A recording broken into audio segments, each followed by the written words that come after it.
Théophile Obenga est un linguiste et historien congolais. Spécialiste de l'Égypte ancienne, disciple de son illustre collègue sénégalais Cheikh Anta Diop, il est l'un des premiers chercheurs africains à déchiffrer couramment les hiéroglyphes et à maîtriser le copte, dérivé de la langue des pharaons. Il a mis en évidence leur parenté avec plusieurs familles de langues africaines. Le professeur Obenga, désormais installé à Brazzaville, a enseigné les civilisations africaines à San Francisco et dirigé le Centre international des civilisations bantoues, le CICIBA, à Libreville. Mon discours s'adresse à l'Afrique, donc ça peut ne pas plaire aux autres, mais je m'adresse essentiellement aux Africains. Vous dites la domination blanche, c'est-à-dire ils ont dominé les Noirs, c'est une affaire de race. Je ne crois pas tout à fait que ça soit exact. Ce n'est pas les Blancs comme tels qui ont envahi l'Afrique noire.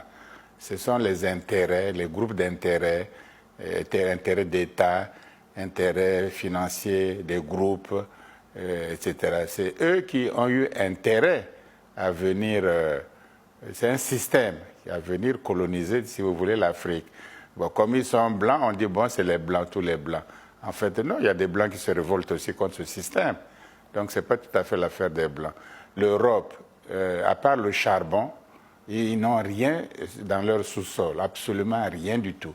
Ni cuivre, ni diamant, ni or, ni fer, ni uranium, ni tungstène, ni colbate, il n'y a strictement rien.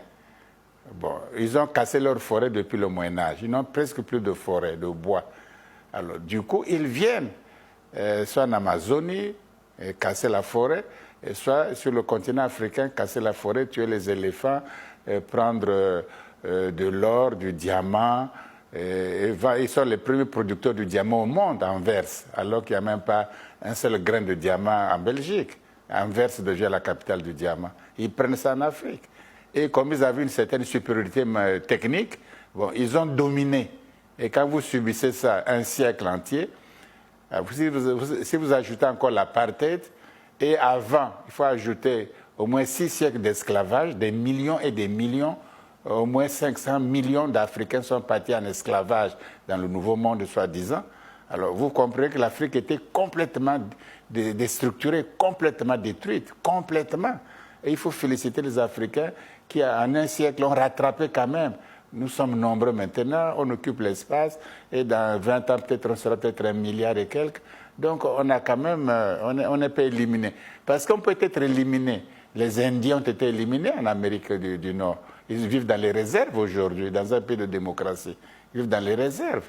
Donc, on les a éliminés, on les a écartés de la richesse nationale du pays, etc. On les a écartés. La même chose en Amérique latine, c'est les Espagnols, les Portugais qui dirigent là-bas. L'Espagne n'a rien, le Portugal n'a rien, mais là-bas, ils sont tout riches. Ils ont éliminé, tué tous les Indiens, les mettre dans les forêts, les réserves. C'est ça la violence de l'histoire de l'Occident, une violence extraordinaire. Et les conséquences sont énormes parce que d'abord, c'est l'être humain qu'il faut détruire. Quand vous détruisez l'être humain, vous lui créez des réflexes. Aujourd'hui, nous avons des réflexes. Imaginez-vous, voilà la différence. Est-ce que le président Kwame Nkrumah peut prendre l'argent de l'Union européenne pour financer l'Union africaine? C'est impossible. Sankara ne peut pas le faire, Lumumba ne peut pas le faire, Sékou Touré ne peut pas le faire. Aujourd'hui, on le fait. Donc l'Europe continue à dominer. Comment voulez-vous, comme si l'Union européenne payait une union asiatique? C'est comme si l'Union européenne payait une association américaine.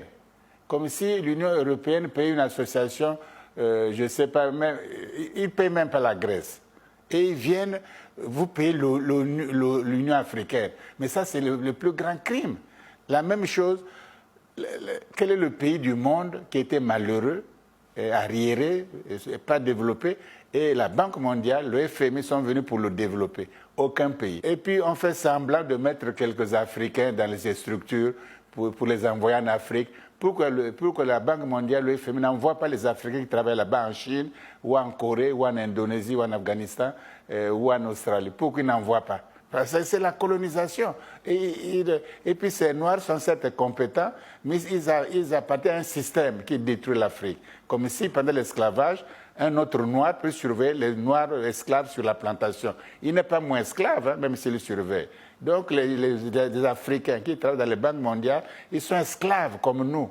Ils sont aussi colonisés, c'est des illusions simplement. C'est ça le problème. Donc on a détruit la confiance. On a créé des réflexes de subordination, des réflexes de besoin de maître.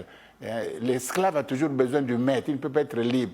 Et on leur donne le pays, ils viennent, on fait les accords, on fait ceci, ils font ce qu'ils font, c'est pire même qu'avant. Ils font des programmes d'ajustement structurel. Ils viennent dire, voilà, on va vous faire vos programmes, on va vous financer, on va vous endetter. Et c'est comme, que les pays ont été d'abord colonisés, voyez-vous, donc quand même esclaves, colonisés. Et aujourd'hui, c'est les pays les plus pauvres. Aujourd'hui, tu crois que Kwame Nkrumah serait au pouvoir et il aurait regardé le Mozambique, l'Afrique australe dans l'inondation sans réagir? Le président LCC, il est président de l'Union africaine, il ne réagit pas. Hein? Aucun pays africain ne réagit. Et c'est des 700 000 personnes qui meurent. Et on ne sait pas. Si c'était par exemple aux États-Unis, même les Noirs auraient contribué pour donner l'argent là-bas. Si c'était au Canada, les Noirs auraient contribué pour donner l'argent. Mais leurs propres frères meurent là. Il y a pas de, l'Union africaine ne fait strictement rien du tout de saillant, de visible et d'important. Ils ne se rendent même pas compte là-bas. Quand il y a les petites élections dans un petit pays, l'Union africaine envoie des délégués qui sont souvent corrompus aussi. Mais maintenant, quand il y a l'inondation, des catastrophes comme ça, l'Union africaine n'envoie même personne pour regarder, pour voir. Vous voyez que c'est des structures qui sont manipulées et qui n'ont rien d'africain et qu'il faut souhaiter que ça disparaisse, que d'autres structures, d'autres Africains viennent. Parce qu'il n'y a même pas de patriotisme. Et voilà, le problème, c'est les séquelles. C'est qu'on n'arrive pas à être soi, à avoir confiance en soi. Aujourd'hui, les États-Unis d'Amérique, avant tout le monde, au XVIIIe siècle, ils ont vu clair, les dirigeants là-bas. Ils ont saisi, ils ont eu un idéal. Il faut faire un État fédéral. D'autres ont voulu, d'autres n'ont pas voulu. Ils sont parvenus à faire un État fédéral. Puissance, avant tout le monde. Et ils dominent. Les Chinois, après la longue marche de Mao Tse-tung, quand ils ont installé le Parti communiste en Chine, ils ont un idéal. Il faut un idéal, un grand pays, plusieurs milliards d'habitants. On va faire quoi avec ça? Il faut qu'on se construise, qu'on soit discipliné, qu'on travaille et qu'on ait notre place dans l'humanité. Les États africains aujourd'hui, les États-nations, il n'y a aucun idéal. On fait la santé, on fait l'école, on fait quelques routes, mais quel est l'idéal de ça? Quel est l'idéal? Il n'y a pas d'idéal. Et quand il n'y a pas d'idéal, vous ne pouvez pas avancer. Vous tournez en rond, vous faites les élections, vous changez les constitutions, on vous applaudit, vous tournez en rond des partis politiques, on met en prison, on libère, on fait ceci, on fait des alliances. Ça ne va pas loin, ça ne dégage pas les énergies d'une nation, les énergies d'un pays, ça ne dégage pas. Tu vois, parce que il n'y a pas d'idéal. Il faut un idéal pour se développer. L'idéal de l'Afrique, c'est avoir un gouvernement continental, fédéral. C'est ça qui va sauver. Le pays est grand maintenant. Les États-Unis sont grands. Ils contrôlent même l'Amérique latine, le Canada, le Mexique, tout ça. Ils sont puissants. Ils contrôlent même l'Europe parce qu'ils ont l'Alliance Atlantique, etc. Et Trump, quand il parle, tout le monde panique. Hein. Quand il dit nous commercer avec l'Iran, celui qui va faire avec l'Iran, il boycotte. Ils ne vont pas, ils ont peur. Parce que les États-Unis en parlent. Ils sont puissants.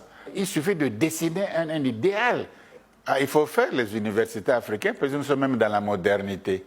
Il y a les sciences, les savoirs modernes, c'est très compliqué, c'est scientifique. Si nous voulons vivre même ça, au lieu d'envoyer toujours nos éléments en Europe, enfin à l'extérieur, on peut commencer par faire des grandes universités sur le continent africain, au moins ça. Et puis pas seulement pour un pays, mais pour une région ou pour le continent. Et puis former la jeunesse.